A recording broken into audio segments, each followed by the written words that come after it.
Greetings, everyone, and welcome to our Critical Analysis Group project. I am Anna Bambitu, and I will be presenting on behalf of my group. The way we define learning and what we believe about the way learning occurs has different implications for situations in which we want to facilitate changes in what people know or do. Learning theories provide instructional designers with verified instructional strategies and techniques for facilitating learning, as well as a foundation for intelligent strategy selections. Yet, many educators are operating under the constraints of a limited theoretical background. This presentation is an attempt to familiarize educators with three relevant positions on learning, which are behavioral, cognitive, and sociocultural theory, which provides structured foundations for planning and conducting instructional designs for educational practitioners. The information that is presented here provides the educators with a comparison of three different viewpoints and illustrates how these differences might be translated into practical applications in instructional situations. Okay, so learning has been defined in numerous ways by different theorists, researchers, and educational practitioners, okay, which is incorporated in the main ideas. Learning is an enduring change in behavior or in the capacity to behave in a given fashion, which results from practice or other forms of experience. Undoubtedly, some learning theories will disagree on the definition of learning presented here. However, it is not the definition itself that separates a given theory from the rest. The main difference among less than 2% of the courses that is offered here in the university, okay, in the general area of education, it actually emphasizes on theory as one of their key concepts. The first learning theory that we are going to focus on is behavioral learning theory. Behaviorism equates learning with changes in either form or frequency of observational performance. Learning is accomplished when a proper response is demonstrated following the presentation of a specific environmental stimulus. For example, when a child is presented with a math flashcard showing the equation 2 plus 6, the learner replies with the answer, which is 8. So the equation is the stimulus and the proper answer is the associated response. The key elements are the stimulus, the response, and the association between the two. Of primary concern is how the association between the stimulus and the response is made, strengthened, and maintained. Behaviorism focuses on the importance of the consequences of these performances and contends that responses that are followed by reinforcement are more likely to reoccur in the future. So no attempt is made to determine the structure of a child's knowledge, nor to assess which mental processes is necessary for them to use, right? So the learner is characterized as being reactive to conditions in the environment as opposed to taking an active role in the discovering in the environment. Behaviorism can be used to help students learn, such as by influencing lesson designs. For instance, some teachers they use consistent encouragement to help students learn, which is the operant conditioning, while others focus more on creating a stimulating environment to increase engagement, which is classical conditioning. This slide shows the identification of learning episode based on the behavioral learning theory. It talks about a child who was transferred from an all boys school. Okay, given the reputation of the school he was in, he started to play truant in his new school and was very disruptive in class. So he has a habit of taking things that did not belong to him and he did not complete his tasks given to him. So the teachers continued to complain instead of helping him. So what he did, he skipped classes and he hid, right?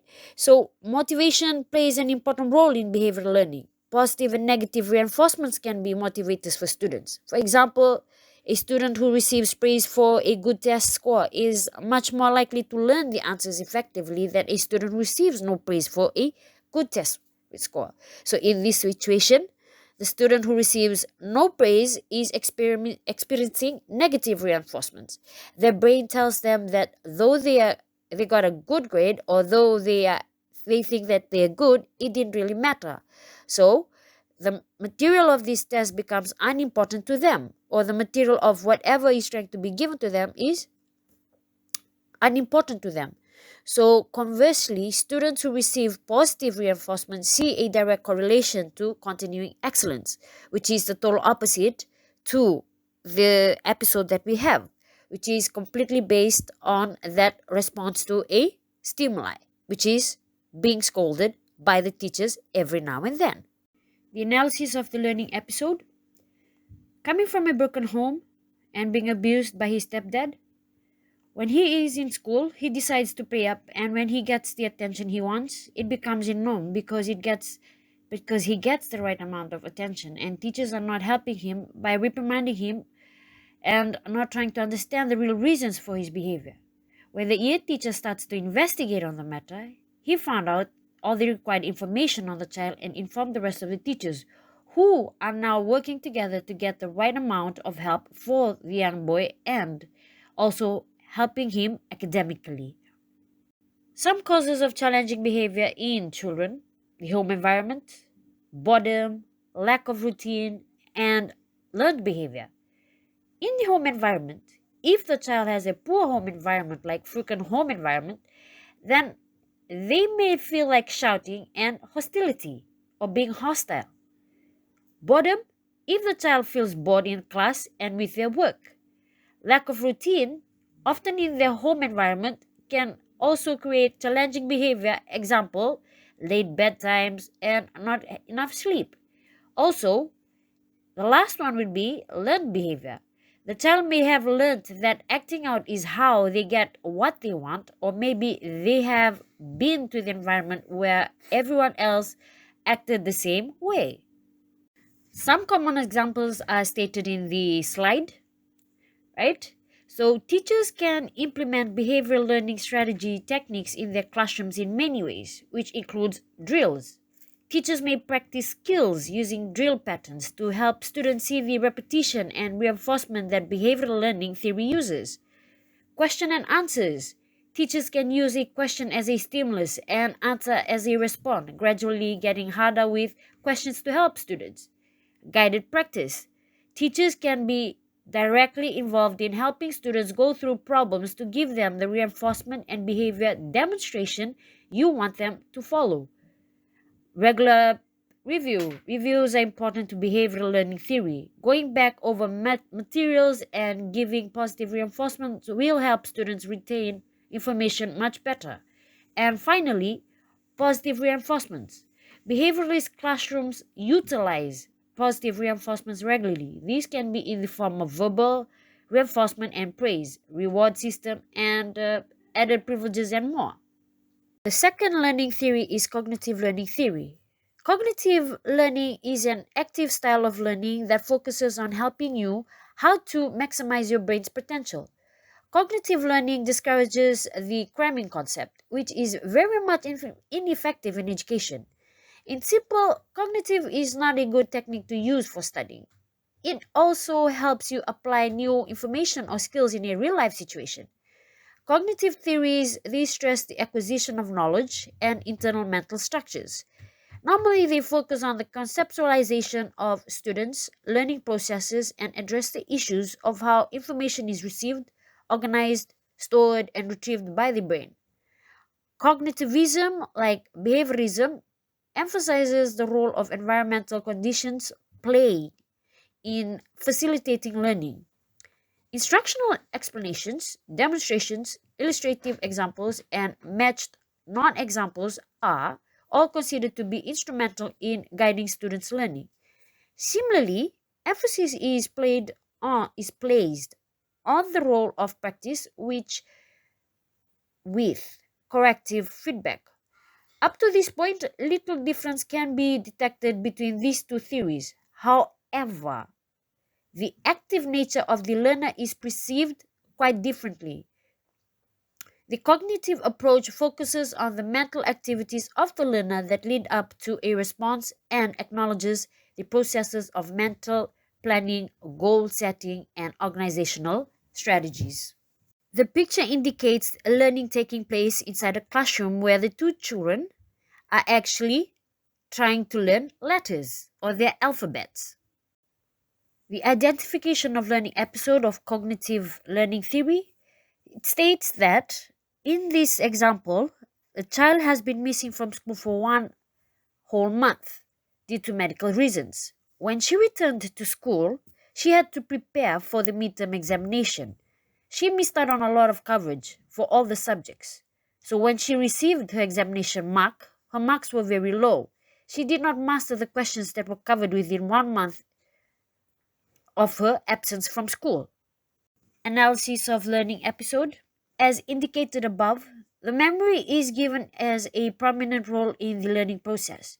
Learning results when information is stored in memory and in an organized, meaningful manner. Educators are responsible for assisting learners in organizing that information in some optimal way. Educators use techniques such as advanced organizers, analogies, hierarchical relationships, and matrices to help learners relate new information to prior knowledge. Forgetting is the inability to retrieve information from memory because of interference, memory loss, or missing from school or inadequate cues needed to access information. When a learner understands how to apply knowledge in different contexts, then transfer has occurred. Understanding is seen as being composed of a knowledge base in the form of rules, concepts, and discriminations. Prior knowledge is used to establish boundary constraints for identifying the similarities and differences of novel information. Not only must the information itself be stored in memory, but the uses of that knowledge as well. Specific instructional or real-world events will trigger particular responses, but the learner must believe that the knowledge is useful in a given situation before she will activate it. That is what happened in Tuliana's situation. Furthermore, some of the examples are there in the slides, which says in the laboratory, the teacher demonstrates how titration is carried out and students repeat the same procedure of what they have seen. So they have learned cognitively. Through observation, students attempt a similar equation that the math teacher had done on the whiteboard. Third one is, students follow the way the economics teacher cuts up a dress design on a material. Or students actually learn from the teacher drawing a circle using a compass and asking students to reflect on their experiences. Those are some of the examples for cognitive behavioral learning. Our final theory is sociocultural learning theory. Learning awakes a variety of internal development processes that are able to operate only when the child is interacting with people in his environment and with his peers. Learning is not development. However, properly organized learning results in mental development and sets in motion a variety of development processes that would be impossible apart from learning. Thus, learning is a necessary and universal aspect of the process of developing culturally organized, specifically human, psychological functions. The socio-cultural perspective acknowledges both individuals' differences and cross-cultural differences in development.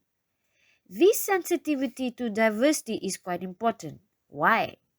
Because much of the research and resulting understanding of development is done on white middle-class children of Western tradition and assumes universality. Recognizing that ideal thinking and behavior may differ for different cultures and that different historical and cultural circumstances may encourage different developmental routines or routes to any given development endpoint, may liberate educators from a constricting universalist view and allow them to provide a nurturing environment where diversity is valued as a resource. The social cultural element in learning is particularly sensitive to English foreign language because in acquiring a language there is, to some extent, an appropriation of a cultural identity too. This picture shows or it looks at the social entity of learning among children. It looks at how a teacher Okay, or how, as teachers, we are social agents and how we are managing the cultural contexts of our classrooms. We prescribe socially appropriate ways of participation, which we need to be aware of, which are the child development, the social event, patterns of exchange, peer collaboration, participation, and ground rules. This slide shows the identification of learning episodes for a sociocultural theory. It states a child who is of an Itoke descent, who attended a prominent school whereby his first language was English. He moved to an island school where they used their native language. He found it difficult to literally use the Itoke language because that was not his first language. The zone of proximal development or scaffolding is the gap between what a child can achieve individually and what they can achieve together with others. This may be a peer or an adult. Communication is human, interpersonal, and social. Within an activity or social exchange is a construction of knowledge rather like bricklaying, where the child is also learning how to learn using language as a tool. The interactive processes therefore becomes a social product. Learning a language, learning through language, and learning to be a particular person are closely related. Children can build on each other's learning development. They can do this through taking turns, negotiating and collaboration, or justifying and reasoning. So peer-to-peer talk is symmetrical, and it encourages the development of language and thought. The way in which this child interacts and the degree of success depends on the nature of the task and the medium, be it visual, oral, etc. So, according to the children's personal learning preferences, the way in which we teachers set up a task and the pupil's perception of its need to be strategic and ground rules for collaboration need to be set out. So, in order to make sure that there is an optimum participation and cultural synergy, I try to mix the dynamics of the groups, studying the lesson with the whole activity, which is teacher led, of course, then working in pairs, and then smaller groups. This actually helps out, especially with children like that is actually discussed. Given are the examples of some socio-cultural theory. Okay, so the first one would be the child with the parents of two different ethnicities speaks only one common language and has to communicate in another language that he hardly speaks in a classroom setting. And the other one is a student goes to a foreign country, does not speak their language, the education system using the native language as the common form of communication, the student has to either learn the language or lose out. Stated are the references that was used in this presentation. Thank you so much for listening.